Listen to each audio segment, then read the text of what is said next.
मामा अरे मा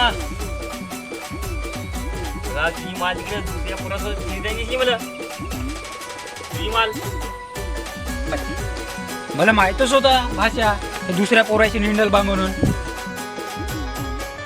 प्रेम भरलं ग तुझं आता मन भरलं ग तुझं प्रेम भरलं ग तुझं आता मन भरलं ग तुझं गद्दारी करून तूच म्हणते गद्दार मला गद्दारी करून तूच म्हणते गद्दार मला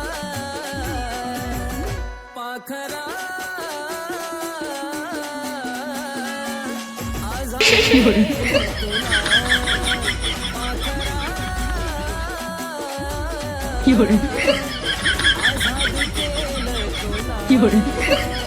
माझ्या मैत्रिणीचा बर्थडे मला पैसे हवे.